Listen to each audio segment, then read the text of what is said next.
cerebro y de acuerdo a eso manipulando un enjambre de seres autónomos que estaban en el suelo. Hay una cantidad de similitudes entre el arte y la ciencia. Yo lo voy a resumir en una cosa que es investigación. Un artista o alguien que trabaja en tecnología o un científico lo que hace es investigar. Eso es, nada le baja del cielo, nada es inspiración divina ni para el artista ni para el científico, sino que lo que tienen que hacer es trabajar. Aquello de que 90% transpiración, 10% inspiración. Así que donde se van a encontrar el arte y la ciencia es en la investigación. Pero más interesante que las similitudes están las diferencias entre lo que es el arte y la ciencia. Entonces, cuando se va a un proyecto, a un tema, desde el arte, el conocimiento. El arte apela a la emoción, a la intuición, mientras que la ciencia tiene sus procedimientos basados en el razonamiento. Bueno, el arte apela a la idiosincrasia, ¿sí? A las creencias, a la localidad, a las ideas de la gente, mientras que el otro tiende a las normas. Y bueno, hay otros valores como el arte busca la comunicación visual o sonora, el otro la comunicación textual o narrativa. Sabemos que los modos de verificación o de validación del conocimiento científico son escritos y con eso nos vamos a estrellar. Dale, por favor.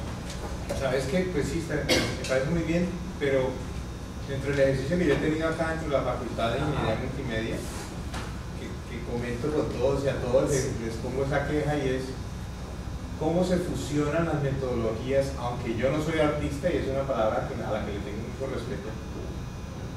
Yo fui formado en Bellas Artes. Ajá. Y tengo tuve ese contacto con los plásticos, con los artistas plásticos y con los músicos, y yo soy de diseño gráfico. Sí. Entonces, de alguna manera yo creo que estoy conectado con el arte sin ser artista, ¿ya? Pero sí me preocupa mucho es cómo podemos tocar a la ciencia si nuestras metodologías son tan diferentes.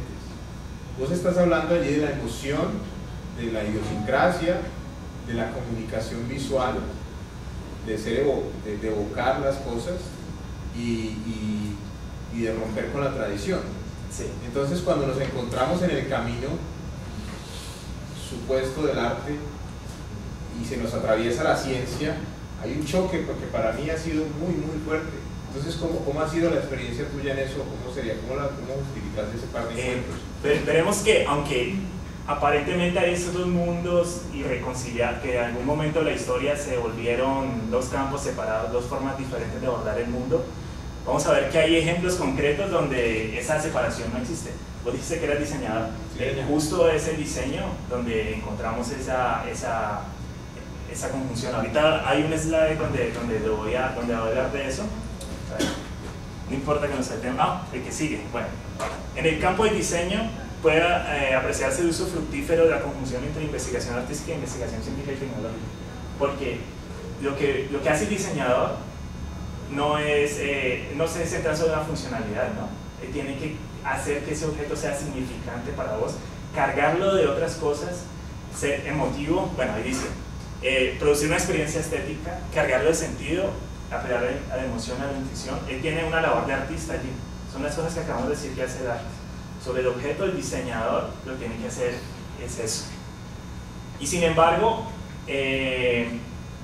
al mismo tiempo que hace esas cosas que son propias del arte, tiene que producir esquemas, producir textos, tiene que razonar, adherirse a normas, porque no es que esto artístico me gustó mucho, pero va a poner en riesgo a las personas, sino que tienes que seguir ciertas normas, ¿no? Entonces ahí hay un mundo donde sí, ¿no es que se podrían tocar en el diseño? En el diseño definitivamente se tocan, ¿sí? Allí definitivamente se tocan. De todas maneras, creo que te referías como a las prácticas de producción a lo que había sido un poco traumático. Por ejemplo, si presentas un proyecto a conciencias o algo así, vas a presentar un proyecto y te van a decir, bueno, ¿cuáles son tus resultados? ¿Dónde vas a exponer? ¿En qué revista? Y no, yo tengo es una obra, ¿cómo se valida eso? Que me toca meter es que en el CBLAC.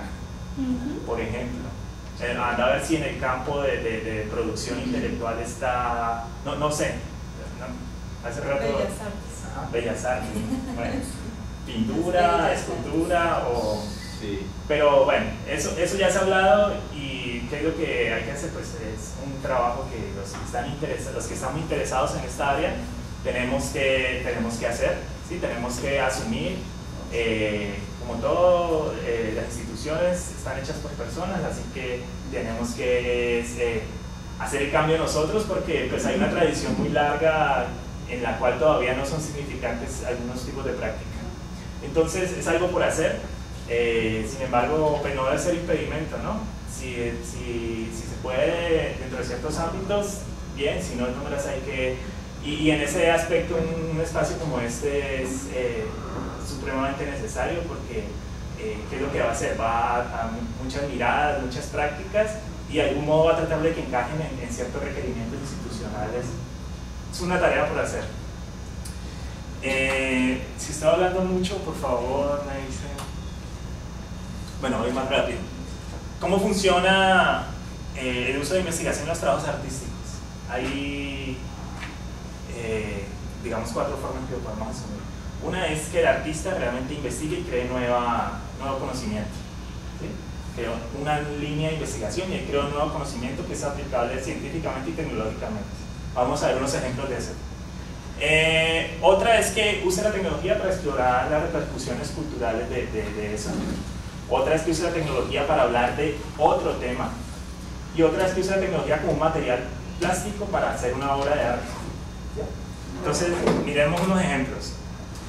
Esto es de la década del 70. Ese señor que se llamaba Myron Kruger. Entonces, uno va a ver en esto un antecedente directo de la obra del Kinect, por ejemplo. ¿Saben qué es el Kinect, no? El Xbox que te maneja también, te reconoce el cuerpo y todo eso. En ese momento no lo hacían con una computadora chiquita, sino que tenían que ser lo que en ese momento eran supercomputadores instalados en el departamento de sistemas de una universidad norteamericana. Miremos un ejemplito de eso. ¿Han visto a ese señor de pronto?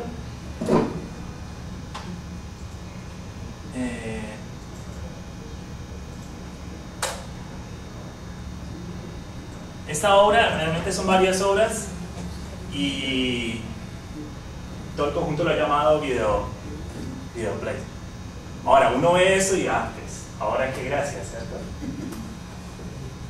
Sin embargo, cuando él lo hizo, él tuvo que asumir las herramientas de un super ingeniero y sin embargo de un enfoque artístico y vemos que eso es un antecedente del manejo de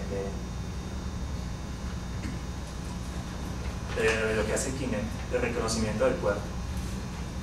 Daniel, sí. Fíjate que ahorita antes de venir a la reunión, estaba aquí con el profesor Iván y había otro profesor allí. Entonces ese otro profesor nos decía: yo no creo en eso del arte. Yo no creo eso de que ahorita estemos haciendo arte con tecnología, si la tecnología es la tecnología. Y tú, el hombre muy ingeniero. Muy ingeniero. Entonces él, inclusive hasta sudaba, ¿no? El hombre yo trato de entenderlo a él un poquito porque el concepto del arte no es algo que podamos digerir fácilmente. Inclusive aquí que tenemos unos estudiantes que son de ingeniería, no tienen muy claro qué es el arte. Sí. Eso con qué se come. ¿Cuál es el punto donde yo digo que esto es una obra de arte?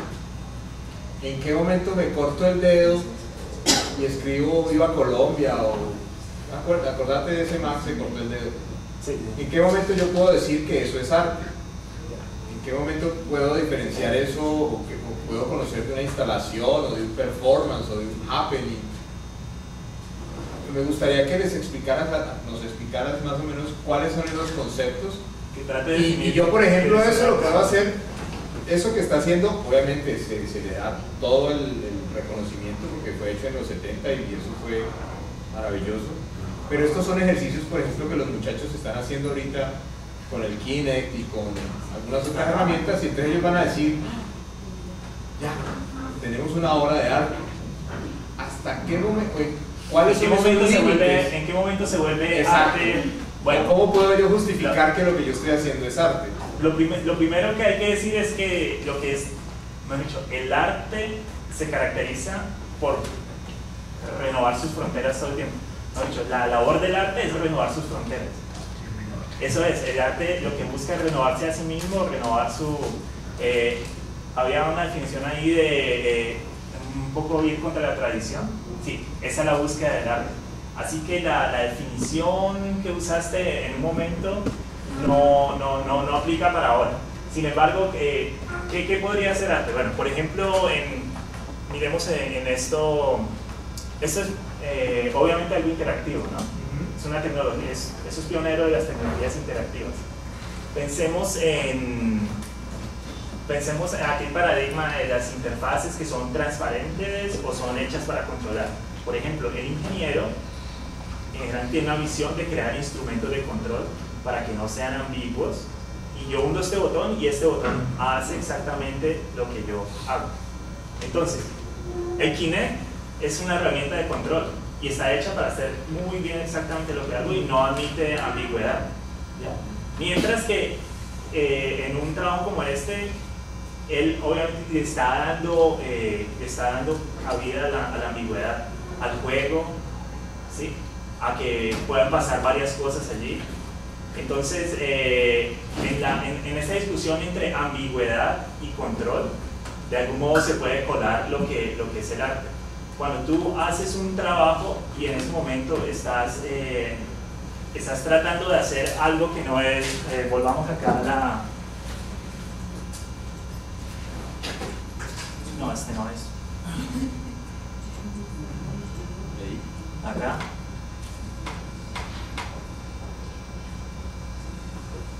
Si estás buscando una respuesta estética, por ejemplo, entonces de algún modo es arte.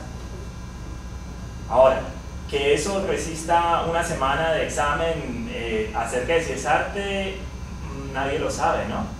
Que resiste un año, 2 años, 2 décadas, a lo mejor después no fue arte. Los mismos grandes artistas consagrados dicen, este experimento que yo creí en un momento que era arte, ahora resulta que era cualquier cosa, porque sin embargo es importante esa experimentación. Perdón. Si no te molesta, Daniel, sí. de pronto... Por favor, y sí. Como Ya me siento aquí apoderado de un poco las ideas. Hay una cosa que acaba de decir Daniel que es muy importante. Yo sí creo altamente en la relación entre la ciencia y el arte, y incluso creo que un método científico podría ser fácilmente aplicado a un proceso compositivo, por ejemplo. Y entonces Daniel decía, hay un elemento muy importante dentro de las metodologías, y es tener un estado del arte, ¿no? Conocer qué es lo que ha pasado y cuáles han sido las propuestas y cuáles han sido las historias. Entonces, claro, en los 70s lo que estaba presentando este artista era toda una innovación, pero si un estudiante viene y lo hace ahorita, pues está descontextualizado. Lo mismo pasa con John Cage y el famoso 433, una obra en la que él coge y abre la tapa del piano y no toca nada.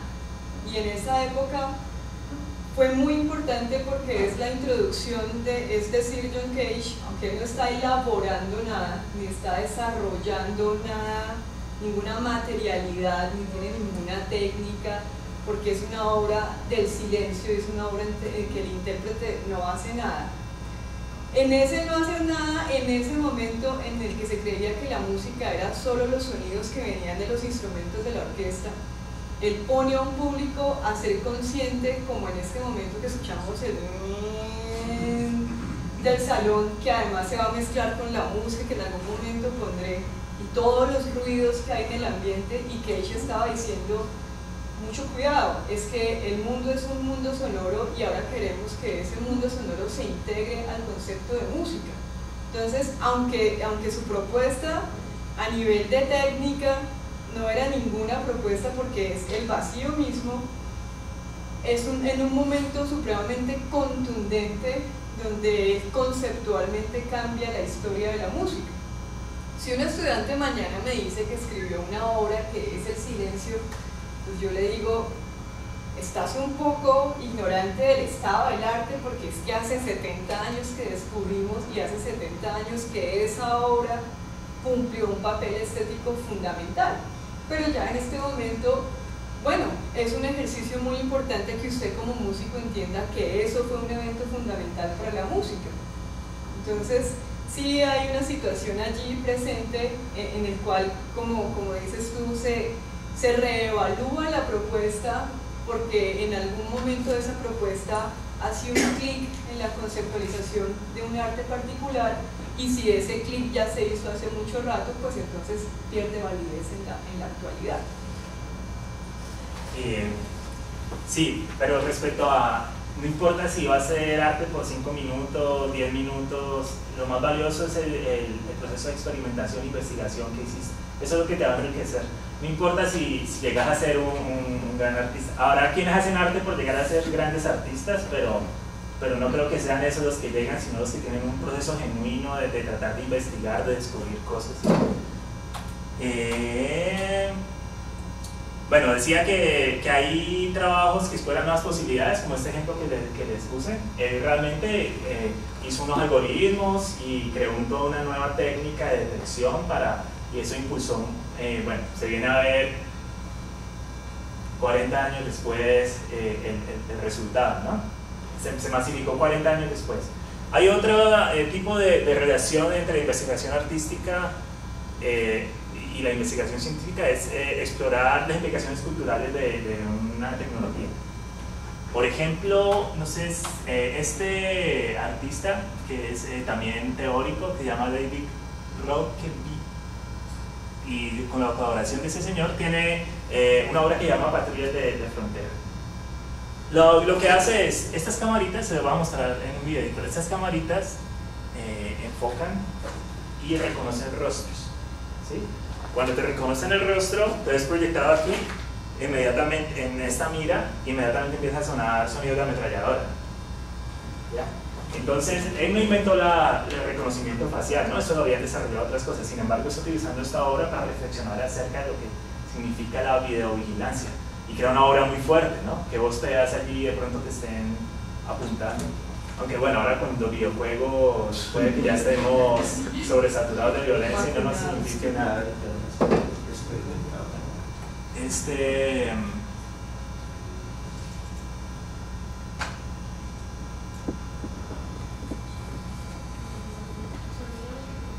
En alemán. ¿Alguien sabe alemán? Yo no tengo ni idea. Ah, se oigan los disparos, claro. Acá.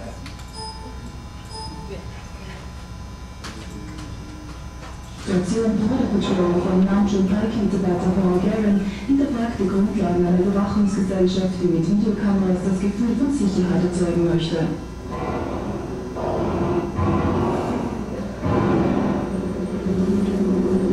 Wenn ich das mit einer Kamera machen kann, geht das auch mit Maschinengewehren. Aber wenn ich so ein netter Mensch bin, gibt es hier nur Kameras.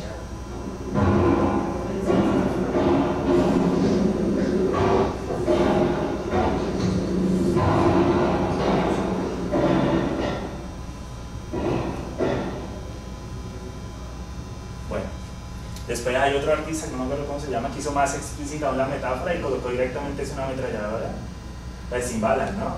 Pero lo que te sigue es un... pero una cosa. Sí. O sea, alguien puede presentar eso como arte, pero pues es básicamente una aplicación de una tecnología.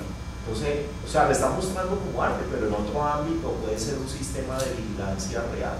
Claro, o sea, ahora en la frontera México, Estados Unidos lo han llevado al extremo porque realmente las cámaras ya no están, ya no hay un agente viendo las cámaras, sino que ya la misma gente de los Estados Unidos se puede meter a una web y ellos mismos revisar las cámaras y bueno, convertirse en un poco de policía. Sí, es una tecnología que existe, no se la inventó él. ¿Sí? De todas maneras, él está haciendo una reflexión con una tecnología acerca de que una cámara realmente te puede detectar y sería certera acerca del peligro o de las consecuencias de la videovigilancia. Hay mucho trabajo sobre videovigilancia. Y eso pues puesto dentro de un museo es una experiencia, es diferente a jugarlo, ¿no? Vas al museo y pues las paredes blancas, todo el espacio que te aísla, es una experiencia donde te va a hablar, no a la razón, sino que te va a hablar a tu emoción, sentir esta imagen que te dispara, es otra cosa. Es otra búsqueda, sí. No está haciendo él investigación propia. Sentir, ¿no? Eso es, ajá. Está apelando a tu emoción para que comprendas algo que quiere decir.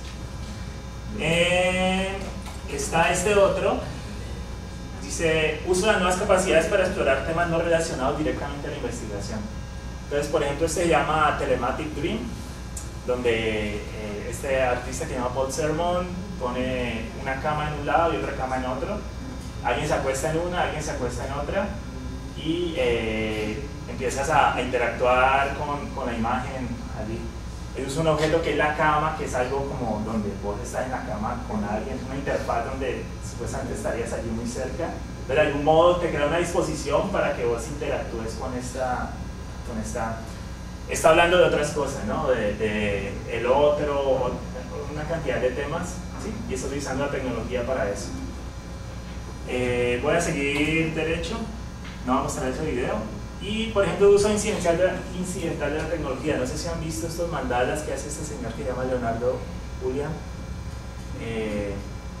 Nada, usa la tecnología simplemente como un material estético. Son unos mandalas muy bonitos, de hecho no los hace él, sino que programa unos robots para que lo tejan, sí, porque eso es bastante difícil.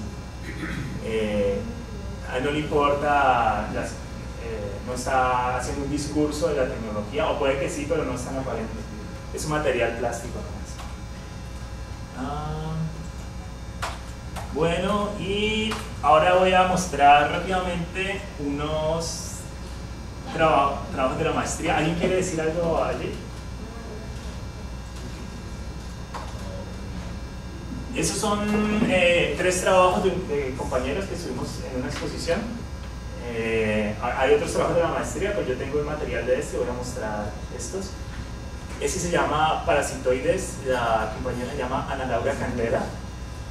Y lo que hace es, crea unos ambientes, unos microsistemas cerrados, donde pone unas semillas adentro y no le echa agua nunca, sino que el plástico empieza a respirar, ¿ya? Entonces se empieza a autosostener adentro, ¿ya? Las semillas, pone las semillas, no pone la planta, sino que pone las semillas. Y adentro de cada muñeco de estos, hay un sensor de temperatura que lo muestra en una pantalla de LCD, y de acuerdo a eso mueve una válvula que hace funcionar un corazón, o sea, hace bombear el corazón. Allí, bueno, ya de qué está hablando de la relación del hombre con su ambiente, ¿no? Hace de algún modo una inversión, no el hombre que rompe el ambiente, sino el ambiente que rompe el hombre, pero habla del desequilibrio, porque en algún momento esas matas crecen tanto que rompen el plástico. Al romperse el plástico se para la sudoración y entonces la planta muere porque nadie la va a regar. Voy a mostrar un video que es supremamente corto. ¿Cómo es que hacen para que no crezcan? ¿Para que no qué? Para que no crezcan tanto. ¿Para que no crezcan? Claro.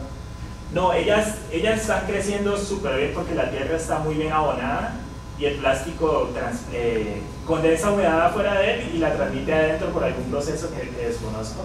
El plástico respira, o sea, han visto que una bolsa, si uno deja mucho tiempo, se moja por fuera. Y entonces lo que pasa es que la planta crece tan bien que en algún momento estalla el plástico y entonces ya no hay condensación, ya no entra agua y se muere después de un tiempo. Pues se muere al cabo de días o semanas, ¿no? Parasitoides.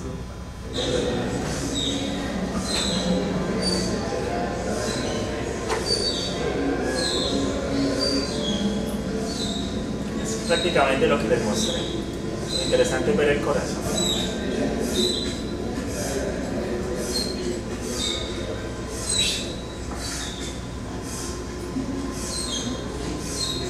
Es súper baja tecnología, ¿no? ¿Ven la válvula esa? Eso es de esas bubucelas. Sí. Es hecho, el motor es sacado de parabrisas de un carro. Bueno, ahí tiene algo de electrónica allí. Y él, sigamos que acá está cómo se hace todo eso. Preparado la tierra, ella documenta su investigación, hace lombrices, cierto tipo de materiales, semillas, provoca unas semillas orgánicas, con unas semillas que encontró salvajes por allí, a ver cuál le da mejor resultado. El crecimiento de las plantas, cómo la planta rompe y después ya no hay, ya se moriría. Este es el corazón de vaca para hacer el molde, cómo hace el molde en yeso, en látex y el acabado final. Lo interesante de este trabajo, hasta ahí es muy interesante. Lo interesante es después el salto que ella da, porque ella dice, bueno, yo quiero que mi obra quede allí. Si la dejo allí para que se muera, después lo que está haciendo es arrojando basura en un sitio. Entonces, yo voy a investigar para que este plástico sea un plástico biodegradable. Así que este trabajo la lleva a ella a ponerse a investigar sobre materiales biodegradables. En el momento en que ella hace ese salto, su trabajo adquiere otra dimensión y la empiezan a invitar a festivales, a una residencia, a una cosa, porque ya su trabajo realmente es investigación sobre algo. Entonces empezó a investigar sobre ciertos látex de algunas semillas, esto, y estos son los muñecos que había conseguido hasta ahora. Otro compañero que se llama Daniel Álvarez Olmedo, él trabaja con robots y con unas bases de datos. Resulta que en Argentina hay una polarización entre los que son del gobierno y los que son oposición, hay como en todo lado, ¿ya? Unos manejan unas estadísticas, otras estadísticas. Resulta que unos dicen, los del gobierno dicen, con tanto dinero se puede vivir, que es una cifra súper bajita, otros dicen, no, se necesita tanto dinero para vivir, una cifra muy alta, ¿no? Lo que hacen estos robots es tomar datos de una base de datos y los que toman la base de datos del gobierno se mueven tranquilos, apacibles, perdón. Y los que toman de la base de datos de otros se vuelven locos porque tendrían que hacer muchas cosas para poder sostener. En realidad, la verdad está entre esos dos datos, ¿no? No puede vivir con tan poco ni tampoco necesita tanto.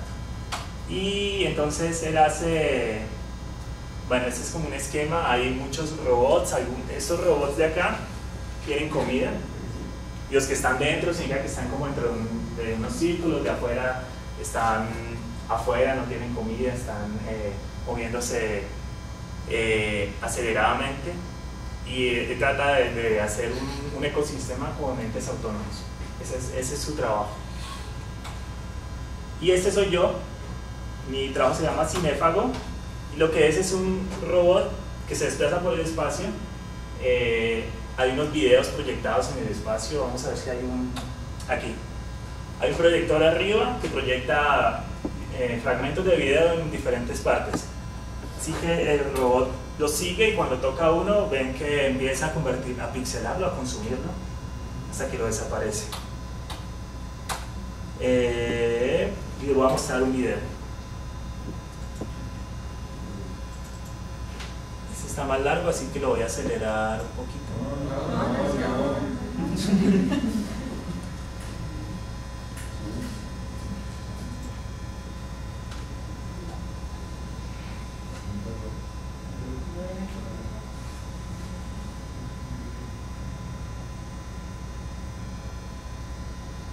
No tiene sonido.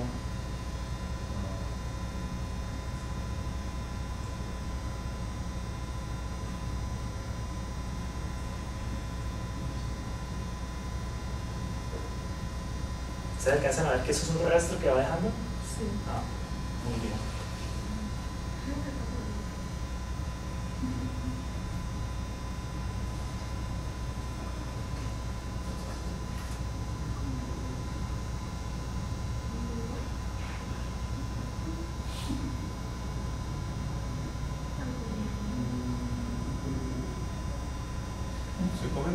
Sí, ya va a empezar.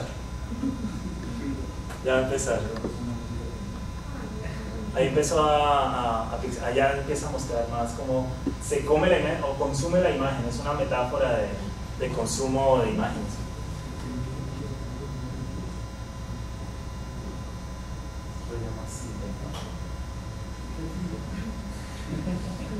Ahí, por ejemplo, la empezó como a absorber la información hasta que la desaparece.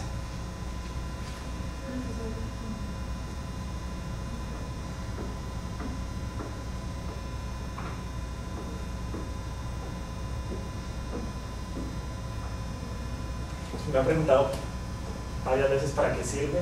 Sí, eso es. A diferencia del trabajo de mi compañera, que tiene, yo no sé si ella pueda llegar a hacer un plástico así, pero está investigando. Yo también he tratado de responder para qué sirve, ¿no? Aparte de que me inviten a presentar. Yo creo que esa es la gran diferencia entre el arte y la ciencia. El arte no tiene por qué servirle a todos. Es una visión subjetiva y yo puedo tomarlo para bien o para mal. Sí, claro, el arte no tiene que justificar, aunque uno puede justificarlo, no está obligado a eso. A quien lo ve lo interpreta de manera diferente. Para mí esto es como no sé, como un fetiche infantil, algo así, de ver mi robot interactuando con una imagen, es como una experiencia estética. Por favor, sí, qué pena. No, tranquilo. No, pero sería bueno buscarle como el uso aplicado, no sé, aplicarlo en algo que pueda servir. Que no sea ahí que se come el video, sí, chévere, interesante y algo diferente, pero que se le pueda encontrar un uso que ayude, digamos, a alguien o a la sociedad como tal. Claro, yo creo pero que como en qué se le podría buscar la pregunta. Pues, ¿qué tecnologías hay ahí? ¿Tecnologías que yo me haya inventado? No, tuve que programar un resto, pero análisis de imagen no lo hice yo, eso ya hay muy buenos algoritmos y cosas así. Hay que buscarle, yo también estoy en esa búsqueda de poder hacer algo con eso, pero mientras tanto, bueno, creo que sí, por favor. ¿Usted intenta interpretar algo a partir de eso? ¿Quiere mandar algún mensaje? Sí, a mí me interesa, de algún modo me gusta la ciencia ficción, no sé si a alguien más le guste. Pero la ciencia ficción no es simplemente una historia interesante que alguien escribió, sino que es un reflejo de las expectativas humanas respecto al estado de la técnica y la ciencia en ese momento, ¿no? Entonces, que son una cantidad de temores o de esperanzas sobre las cosas. Así que en este momento, ¿qué es lo que más se da? Vemos los semáforos de Cali que ahora te toman la fotito en la placa y te la lleva a tu casa, ¿no? Entonces yo digo que en ese momento hay máquinas que consumen imagen. Una máquina produjo una imagen que no fue para que un guarda la dedicara, sino que fue para que otra máquina hiciera un análisis y dijera, esta es la placa, esta es la cosa. Entonces hay cierta economía de imágenes que no pasa por los humanos. De algún modo las máquinas han adquirido cierta independencia, ¿no? Son imágenes hechas por máquinas que no son hechas para nosotros, son hechas para otra máquina y así para otra máquina, sobre máquinas que inciden en la cultura, que consumen cultura, ¿sí? Porque una imagen es un artefacto cultural. Entonces, sobre eso me interesa reflexionar. Por favor. Perdón, que levantar la mano. Mira, ¿será que nos puedes contar un poquito en sí cómo fue que hiciste como para que el robot como que analizara cuál era la imagen y cómo le procedió para que la pixele? Claro. Ahí hay una especie de ilusión allí, ¿no? De representación porque en realidad el robot no sabe dónde está la imagen, ni el robot tiene cómo pixelarlo. Yo quise crear esa ilusión de que el robot consume, se acerca y la identifica y todo eso, pero el robot no hace eso. Sí, se puede llegar ustedes han visto experimentos con robots que siguen una línea y hacen todo tipo de reconocimientos. Bueno, a mí no me interesaba ir como hasta el grano allá, que eso lo hacen generalmente un ingeniero, y son cosas muy útiles, ¿no? El Curiosity que está en Marte debe muchas cosas a las investigaciones que han hecho los ingenieros y científicos en eso. Lo que pasa es que esta cámara sabe dónde está el robot porque tiene una luz. ¿Sí? Dice que tiene unos LEDs. Entonces, de acuerdo a eso, esta cámara sabe en este XY dónde está el robot. ¿Ya? Ahora, estos, y le dice al computador, el robot está en X y Y en ese momento. Esos videos son proyectados por la computadora. La computadora dice, el robot está en X y Y tanto y coincide con el video tanto, mando a pixelar el video. No es el robot. Claro, no. Sería muy interesante que realmente el robot pudiera pixelar el video, pero a mí no se me ocurre en su momento cómo hacerlo. Lo único que tiene de inteligente el robot es que tiene una brújula, y entonces lo que hace el computador es decirle, este video se encuentra a 60 grados tuyos. El robot dice, estoy a 60 grados, bueno, giro, el robot sabe dónde es 60 grados y arranca por allá. Y entonces el computador sensa cuando es 60 y hubo colisión entre el robot y el video, mando a pixelar el video y después mando otro video. Pero, ¿qué estaba primero? No, te iba a preguntar lo de la cámara, que la monte dio un poco dirigido en ese sentido, sobre cómo funcionaba. Es si cuando hagan, no sé si ya saben, muy bueno usar una cámara de PlayStation. Uno generalmente usa cámara web y esa cámara web tiene un frame rate malísimo. Usa una cámara de PlayStation que se llama y le da un frame rate de 60 y sin problemas y detecta muy bien todo. Es una cámara de esas. No usa infrarrojo, el video no tiene LEDs infrarrojos que para evitarle el ruido ni nada, eso simplemente detecta la luz y ya. Digamos que yo vaya a desarrollar un proyecto de arte digital. Ajá. ¿Bajo qué parámetros me tengo que regir yo para empezar ese desarrollo? ¿Bajo los parámetros del método científico o bajo qué parámetros? ¿Vos querés iniciar un proyecto de arte digital dentro de qué contexto? ¿Dentro de la universidad? ¿O es un proyecto personal? Digamos que fuera indiferente. O sea, yo me refiero indiferente. No, pero esa es la metodología que debe seguir para poder hacerlo. Claro, ahí lo que habría es cualquier cantidad de aproximaciones, porque lo que tenemos es ingenieros que de pronto ven que el método científico no les alcanza para responder por ciertos fenómenos, así que buscan en el arte y empiezan a conocer el arte y empiezan a explorar artísticamente con sus conocimientos. Tenemos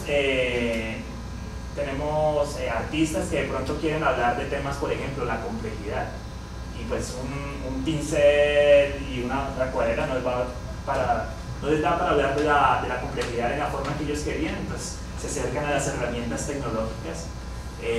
Yo creo que donde debes iniciar un proyecto es desde vos. O sea, ¿qué tenés vos? ¿Qué sabes vos y qué inquietud tenés? Y entonces lo más interesante es la inquietud, ¿no? Porque yo la puedo llegar a resolver tanto escribiendo un libro como haciendo una obra de esta. ¿Qué inquietud tenés vos? Y entonces mirar qué herramientas tenés o qué herramientas necesitas aprender. Y también dentro de qué marco institucional o normativo está tu proyecto para tener que responder a ciertos requerimientos. No sé si algo muy importante es que en realidad la obra, o sea, la importancia se radica en la construcción de la obra como tal, muchas veces no tanto ya en la obra final. En el caso, por ejemplo, ustedes han hecho experimentos con Kinect y programan y hacen determinadas cosas y se centran en el resultado, o sea, en hacer que el muchacho se pare y haga que mueva y genere partículas en el aire. Pero en realidad, mucho de lo que más vale a la hora de comenzar a considerarlo una obra como tal es el proceso que llevó a esa creación como tal. Entonces ustedes ven, por ejemplo, los bocetos, lo que hace tu compañera que hizo la experimentación con materiales biodegradables y demás. Entonces el solo hecho de comenzar a documentar el cómo llegaron a ese resultado final, o sea, no es mostrar la mano moviendo partículas en la pantalla del computador, sino esa experimentación que llevó a eso los obligó ya a aplicar metodologías, investigación, a probar cosas. Ahí puede uno comenzar a... Claro. La foto final del muñeco no tiene valor si no pones antes la foto de la materia orgánica y ella probando y eso. Porque ahí es donde está generando conocimiento, no en un muñeco, sino en todo el proceso. No, pues yo tengo una inquietud. Sí. De pronto nunca intentaste con un sensor que reconociera la imagen para que el robot fuera que se encargara de absorber la imagen como tal, ¿o? Y mucha gente, cuando pues uno habla, expone el proyecto, y realmente es el reclamo de mucha gente, como que ¿por qué estás haciendo un truco? ¿Por qué estás haciendo una representación? No, cuando porque parecía que el robot estuviera haciendo su labor, sino porque usted no dijo, no es que el robot no está haciendo nada. Sí, algunas personas me recalcaban y yo decía, bueno, puede ser, sería fabuloso, sería una labor de investigación. No sé si yo en ese momento quería realmente hacer eso o me era más importante que de algún modo el robot interactuara con la imagen, verlo allí. O sea, era más importante para ti lo que querías transmitir. Sí, eso es, más que que tratar de dotar al robot de una autonomía. Eso es, que a lo mejor podría lograr que el robot tuviera autonomía, pero lo que podría transmitir era muy poco, ¿no? Entonces era más importante para mí en ese momento eso. También yo me consolé diciendo, bueno, el robot puedo considerar lo que es el robot más la computadora, un sistema híbrido, otras cosas. No tengo que definirlo solo como robot, no, yo puedo decir que es todo mi sistema realmente que era para consolarme a mí porque el robot no era tan inteligente. Y bueno, creo que eso es... Daniel, mira que, yo no sé, a mí algo me pasa cuando hablamos de arte y hablamos de la mezcla o la mezcla de disciplinas, me rasca la cabeza. Pero desde la experiencia mía en el diseño, recuerdo, ahorita con la charla, recuerdo que un estudiante mío de ingeniería multimedia, un ingeniero, o un futuro ingeniero, me dijo, ve Darío, ¿cuánto cobro por un logo? Y yo le dije, yo no te voy a decir eso a vos. ¿Por qué? Porque vos no tenés por qué hacer logos, vos no tenés la formación para hacer logos. Más o menos me remito ese recuerdo a lo que se está hablando acá. Y tengo esa discusión con Luis. Luis a veces, que Dios me perdone, habla del arte como de una manera muy informal. Entonces, con lo que yo estoy viendo acá, podríamos decir que cualquiera puede hacer arte. Espera. Cualquiera puede hacer arte, mientras que no cualquiera puede hacer o generar tecnologías o ciencia. Entonces me parece que tan importante es el arte, o como una cosa como tan seria y como en un campo tan limitado, tan delimitado, como también así lo es la ciencia. Entonces, en esa discusión que he tenido con Luis, una discusión tácita por ahí, yo todavía no entiendo cómo podemos, perdóname, no sé si me van a perdonar, pretender hacer arte si no sabemos de arte.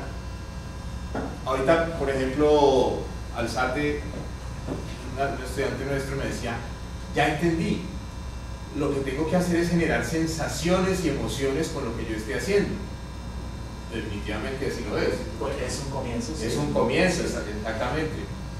Pero entonces yo, desde mi punto de vista, no podemos decir que vamos a hacer arte, que José no va a hacer arte con esa cámara, si se va a poner a brincar, después la tumba y entonces después coge el vidrio y se come el vidrio. Y entonces dijo, ay sí, ya, hicimos arte, porque me comí lo que acabo de filmar. Oh, ¿me entendés?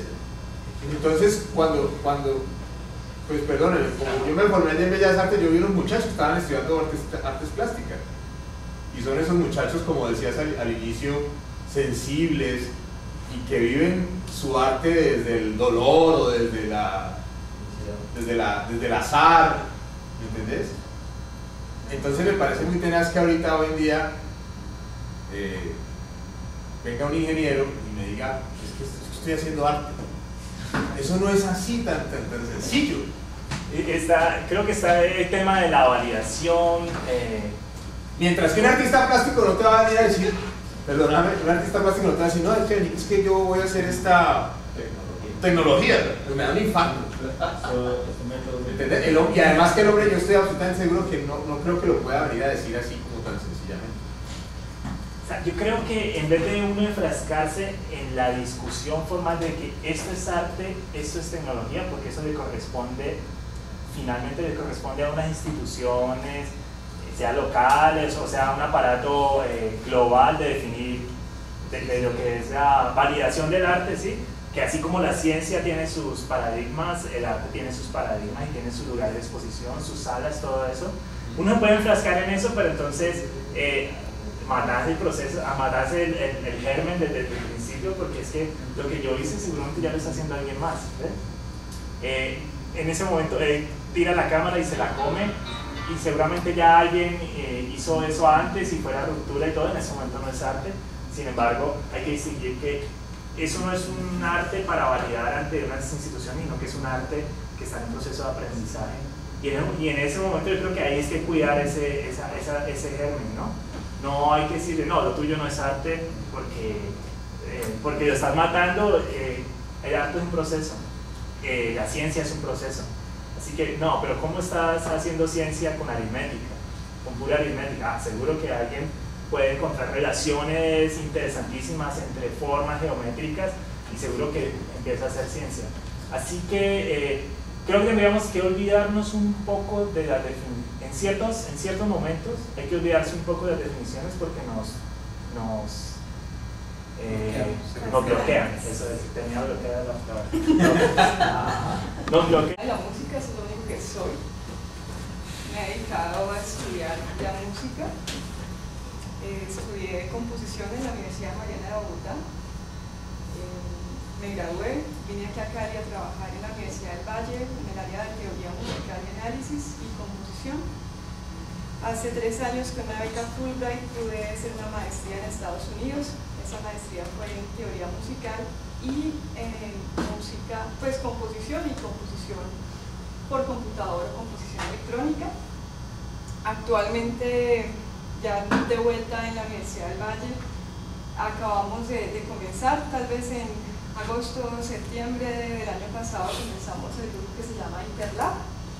Es un grupo cuya base es en la Escuela de Comunicación Social de la Universidad del Valle, y la idea del grupo es explorar en un proceso de aprendizaje las diferentes tecnologías que nos permiten construir un nuevo concepto del arte en el siglo XXI, y también buscamos trabajar la interdisciplinaridad, enriquecernos con las formas de pensar y de entender el mundo de las disciplinas ajenas a las nuestras.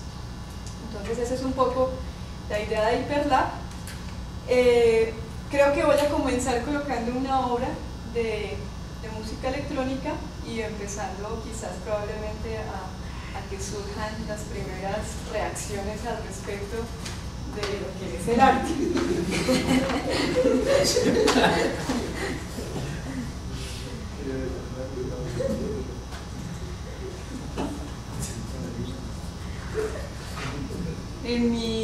Yo siempre le digo a mis estudiantes, nosotros tenemos la gracia de que no matamos a nadie con nuestro arte, no somos médicos que sean cirujanos.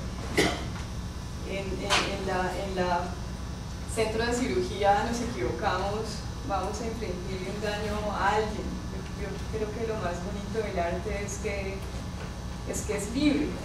es libre, y ya tenemos muchas expresiones artísticas que son de la masa, y mucha gente que se dedica a hacer lo que ya se ha hecho. A mí me da mucha risa cuando uno escucha una banda de rock nueva y uno dice, uy, pero ese es un tema de The Cure de hace como 20 años, sino que la persona pues le cambió la letra, ¿no? La tonalidad es lo mismo, el ritmo es lo mismo, los riffs son lo mismo, pero esa persona no escuchaba música en los 80s, entonces no tiene la más remota idea de lo que cree que es nuevo, porque no tiene absolutamente nada de nuevo. Entonces pienso que, como decía también Daniel, hay unos procesos de aprendizaje. Esos procesos de aprendizaje tienen que ver con la imitación de las cosas que ya se han hecho, pero también con la conciencia de saber que ya se han hecho y de que ya alguna persona pasó por allí y que hay que tener nuevas búsquedas. Por otro lado, también lo rico del arte es lo diverso y lo plural, y no pienso que el artista tenga que estar comprometido a que absolutamente nadie entienda lo que hace. Hay gente para la cual es muy importante que todos se simpaticen con sus propuestas, y a veces uno escucha a los estudiantes, no, es que yo quiero ser el gran compositor colombiano del siglo XXI, y pareciera que su camino artístico estuviera guiado por su ego y su necesidad de reconocimiento, pero otras personas están en búsqueda de explorar ese contexto sonoro, de explorar las posibilidades, de mirar hasta dónde pueden ir, y a veces en esas exploraciones pues termina uno caminando bastante solo, pero contento. Entonces, no está sonando porque yo no la estoy sonando.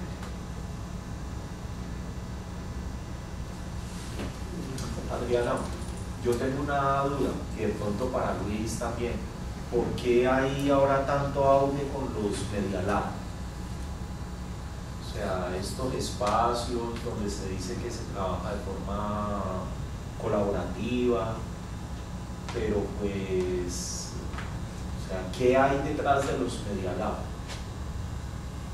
La exploración de ¿Por qué no se hacen en los espacios tradicionales, de pronto académicos tradicionales? ¿A qué te refieres? O sea, hay un surgimiento de Media Lab. Sí. ¿Por qué? Yo creo que para todos la tecnología... Bueno, empecemos por algo. Yo tengo un amigo que dice que estamos en la prehistoria de la era digital. En la prehistoria de la era digital. El Kinect es un logro de hace 4 años. Sí, 3. Ah, el Kinect. El Kinect, ¿cierto? Es nuevo, acaba de llegar. Max MSP, que es un software que yo estoy aprendiendo a usar, creo que también después no tendrá más de 30 años. Corto.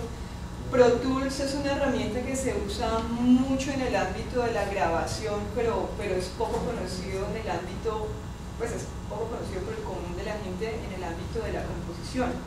Entonces yo creo que los artistas o los que nos gusta el arte y tratamos de estudiarlo, nos genera muchas inquietudes, y además empezamos a entender que esas nuevas tecnologías están cambiando nuestra forma de expresarnos y de entendernos y de comunicarnos, pero son nuevas tecnologías que implican un alto nivel de conocimiento.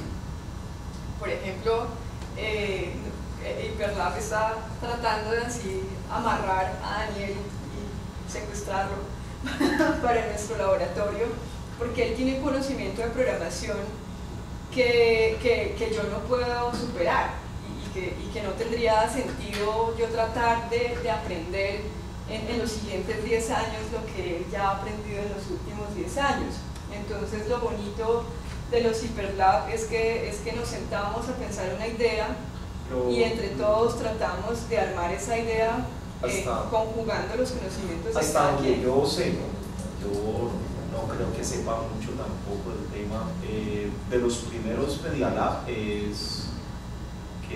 se desarrollaron, o tal vez el primero del que yo tengo conocimiento, el Media Lab del MIT, del Instituto Tecnológico de Massachusetts. Sí. Y de hecho la palabra Media Lab es laboratorio de medios, ¿sí? Para explorar, a ver qué podemos encontrar allí, de pronto iniciando con algunas aplicaciones que que no necesariamente tienen que solucionar un problema de la sociedad, ¿sí? Pero ahora yo lo que veo es que los Media Lab se han convertido como en un bastión de los artistas, sin que yo tenga nada en contra de los artistas, ¿sí? Entonces... Lo que pasa es que la filosofía de los Media Lab va hacia trabajo colaborativo, diferentes maneras de ver las cosas. O sea, si yo tengo un laboratorio de electrónica donde solamente se trabajan circuitos, todo lo que se produzca ahí van a ser circuitos, pero cuando traigo un músico a que vea qué hago yo con esos circuitos, adquieren como nuevas dimensiones esas cosas que se hacen ahí. Entonces la filosofía de los Media Lab, como lo decía Adriana, es primero, si hay personas con una experiencia determinada que puedan acelerar el acercamiento de otros a nuevas respuestas o propuestas y demás. Los Media Lab son puntos de encuentro en los cuales pueden haber equipos, pueden haber conocimientos, pueden haber muchas cosas. Entonces es un espacio diferente como para verla. En nuestro contexto estamos hablando mucho de los Media Labs en su enfoque artístico como tal, pero no, o sea, miremos a esos ingenieros que están en esos Media Labs y lo que están aprendiendo, o sea, ya viendo, como decía por ejemplo, decían los estudiantes, bueno, ¿y para qué? O sea, ¿y qué hace eso? Entonces no es pensar en que si yo tengo un rayo láser, cargo las pilas y me pongo a moverlo aquí, ya estoy haciendo una obra artística. O sea, es de verdad como esas herramientas que hay ahí, aprovecharlas y usarlas como tal. Ahora hay una discusión que he escuchado pues como rondando, no sé por qué ahora no me está sonando, como rondando en el ambiente. Nosotros con otro grupo de investigación tenemos una investigación con el Museo Arqueológico de la Universidad que tiene es una colección de instrumentos musicales prehispánicos de las culturas Tumaco, la Cholita y de la cultura Tusa, que son del suroccidente colombiano, de esta zona. Parte de lo que ha hecho la investigación a través de estas nuevas herramientas y estas nuevas tecnologías es que el director del museo nos ha permitido tomar los instrumentos, llevarlos a un estudio de grabación, hacer muestras sonoras, ojalá les pueda mostrar ahorita un poco de ese trabajo, y devolverlas al museo. Son piezas que tienen 800, 500 o 1000 años quizás y no pueden estar en constante pueden ser tocadas todo el tiempo, manipulación, porque se dañan. ¿Qué nos permite la tecnología? La tecnología nos permite usar todas las grabaciones que hicimos, colocarlas en una plataforma como el Pro Tools y crear, no una recreación de la música de ellos, porque gracias a la colonización de los europeos, pues nosotros hemos perdido todo indicio de lo que ellos hacían. Pero nos permite por lo menos usar el sonido como patrimonio cultural. Es decir, usted por lo menos está escuchando una pieza, el sonido original de una pieza de hace 1000 años. Debo además decir que esas flautas globulares de la cultura Tusa tienen una complejidad interna en el diseño que no tiene imitación o repetición en ninguna parte de Sudamérica y quizás tampoco en Europa. Esos indígenas primitivos, como los llamamos, llegaron a una conceptualización de la morfoacústica que es simplemente impresionante. Pues no traje nada de eso hoy. Bueno, sí tengo algo por allí, pero pues no es el tema. Pero ¿a qué va la inclusión de la investigación? Hay una cosa muy bonita que yo he aprendido en esa investigación, y es que las sociedades antiguas concebían los objetos no solamente desde lo funcional, a usted para qué le sirve eso que está haciendo y cuál es su aporte a la sociedad, sino que los objetos además estaban cargados de un sentido y de una connotación que hablaba de la cosmovisión de esas sociedades. Entonces, si tú miras este espacio, en este espacio hay muchos objetos y todos esos objetos cumplen el objetivo de servirle al ser humano, y todos los objetos tienen una función. Pero ninguno de los objetos de este espacio te habla de quién es el ser humano contemporáneo. Una silla, una luz, un techo cuadriculado, es muy cómodo, hay buena luz, hay una funcionalidad. Yo estoy aquí al frente y ustedes me pueden ver, para eso se hizo la sala, o sea que cumple con eso de la utilidad, pero no expresa absolutamente nada de quiénes somos.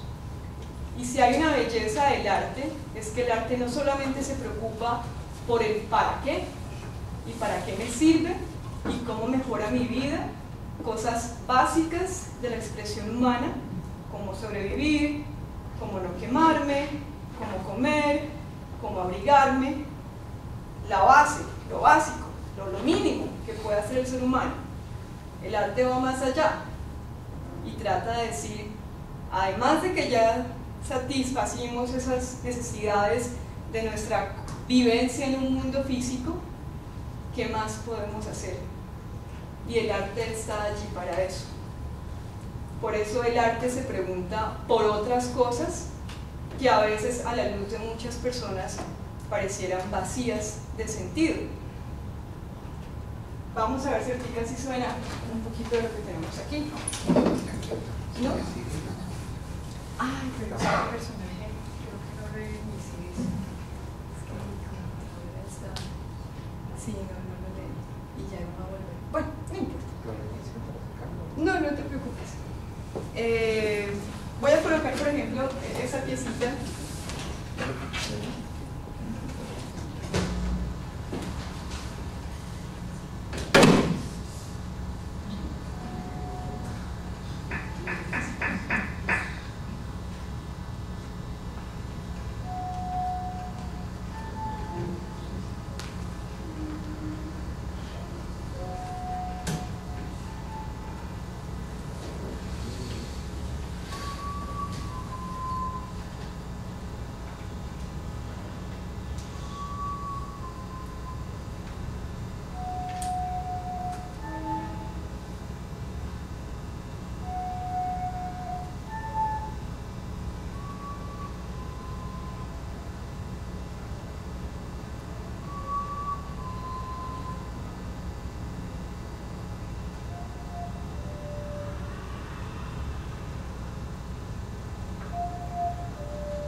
Ese, por ejemplo, es algo que no se hubiera podido hacer sin la tecnología. Porque el señor director del museo no me va a dejar sacar las 30 piezas a que 30 personas, con esta despolarización actual que tenemos del arte, precisamente, se dediquen a coger unas piezas y digan, ay, tan bonito, ¿eso para qué sirve? Pero como tan sencillo, ay, se me cayó, qué pena, ups, lo rompí.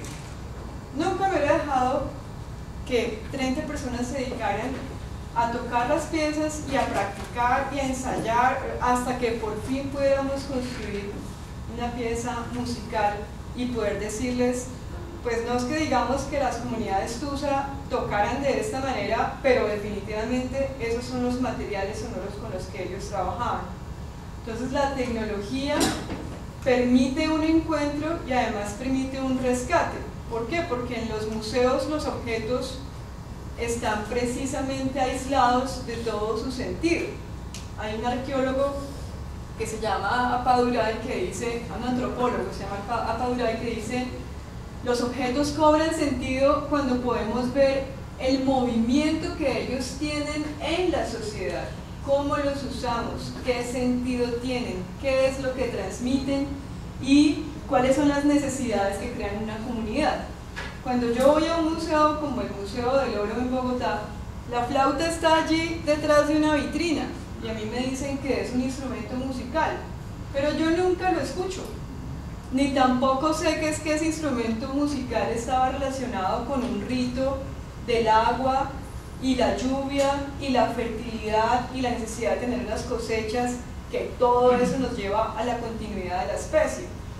Un poco el problema de la sociedad contemporánea es que tiene tantas cosas resueltas que se olvida pues del gran milagro que es que estemos vivos cada día y todo el desarrollo que el ser humano ha tenido que tener para poder establecerse, mantenerse y poder tener su continuidad.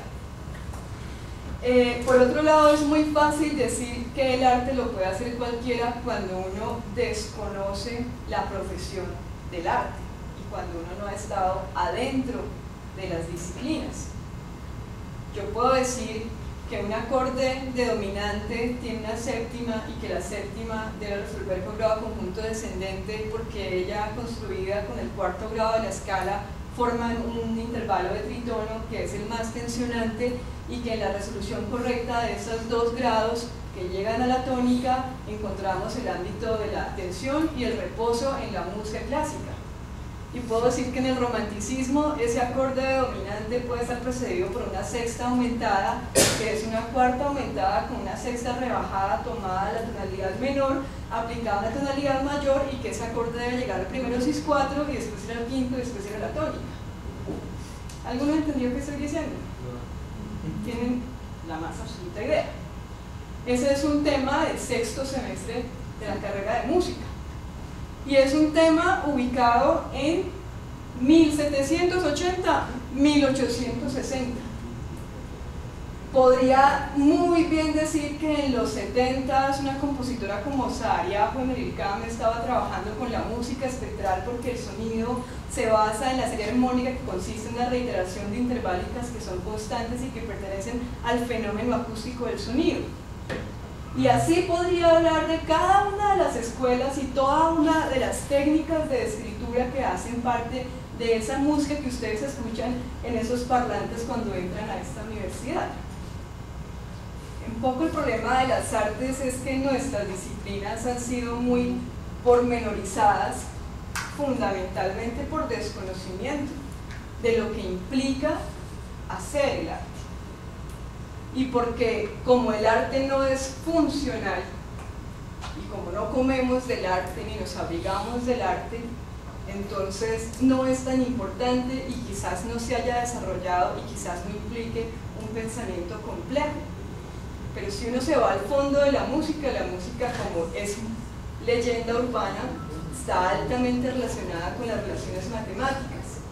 Y cuando uno entra a trabajar con nuevos programas tecnológicos, una de las cosas más interesantes que a mí me ha parecido de trabajar con este programa que se llama Max MSP, desarrollado en el IRCAM, es que precisamente lo obliga a uno a entrar en la lógica de lo físico. Y claro, o sea, a los mismos músicos les pasa.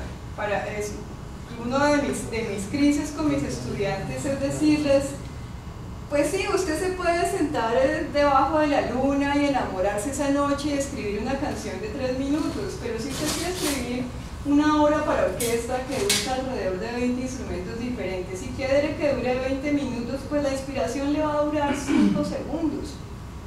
Y después de los 5 segundos de música, que uno se puede gastar unas 8 horas haciendo 5 segundos de música, después de eso usted necesita de la técnica, del conocimiento, de cómo organizar el sonido y cómo a través de estos 1000 años de historia notada de la música se han construido muchas tecnologías para organizar ese sonido. Pero es que el chiste del artista es que el artista nunca cuenta la magia detrás de su obra.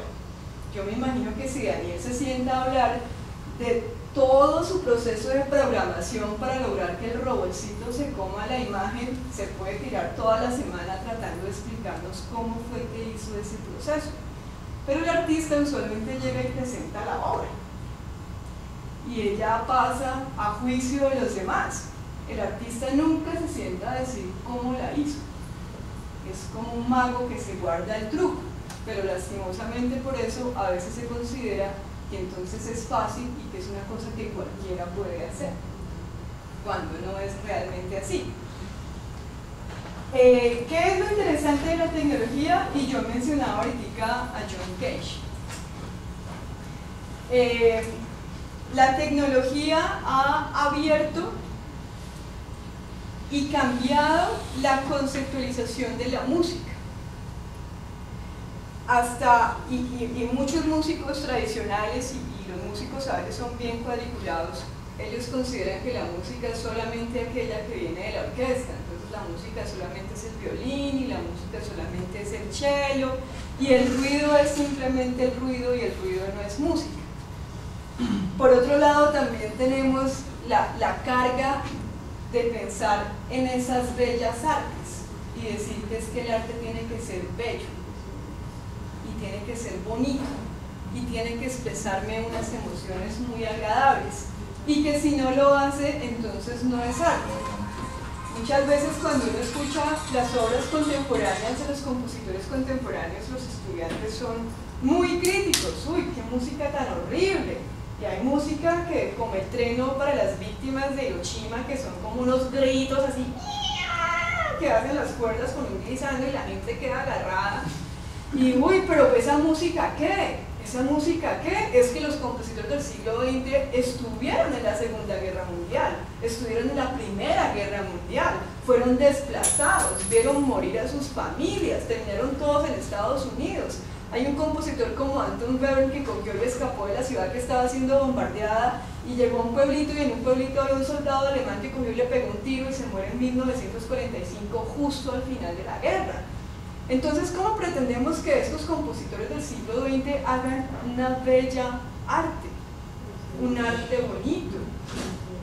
Si ellos están hablando de las vivencias reales de sus vidas y de las vidas de aquellos que lo rodearon.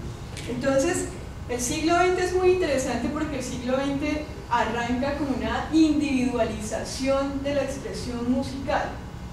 Ya no es la música del siglo de oro de Mozart, Mozart muy preocupado por ser condescendiente con el rey, por ser condescendiente con el señor de la corte, por ser condescendiente con ese público que iba a entrar a su teatro y que iba a pagar una boleta de la cual él iba a vivir. Entonces era muy importante que a la gente le gustara lo que él estaba haciendo. Pero el compositor del siglo XX ya no siente necesariamente ese compromiso, a menos que sea, por supuesto, un compositor de canciones populares que está muy interesado porque su canción salga y simplemente lo que hace es que le paga 5 millones al señor de la radio para que le ponga el tema 30 veces, que esté convencido que el día de mañana todo el mundo compra el CD, no porque la obra sea importante, sino por pura repetición en la mente de las personas.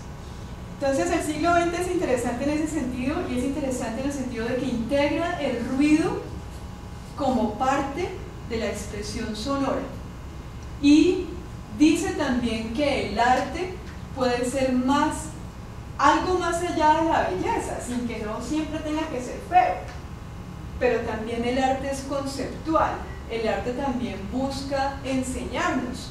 Claro, las cámaras de videograbación de seguridad pueden ser un desarrollo de otra persona, pero que una persona como Duchamp, que coge y pone un baño en un museo, que una persona diga, es que yo quiero que la gente concientice lo que estamos haciendo y por eso lo pongo en un espacio, es una idea conceptual, y es en el concepto en el cual él está transformando el mundo, que es el papel del arte, para aquel que esté dispuesto a ser transformado y para aquel que esté dispuesto a abrirse a nuevas posibilidades del arte o nuevas posibilidades de la comprensión de las cosas que percibimos. Yo quería, pues en realidad tenía una charla sobre cómo uso como compositora o como persona que le interesa la composición el trabajo de esta aplicación de Max, y vamos a ver si logro un poco a introducir la idea, aunque sería importante de pronto conocer qué es lo que hace la música electrónica que no hace la música tradicional.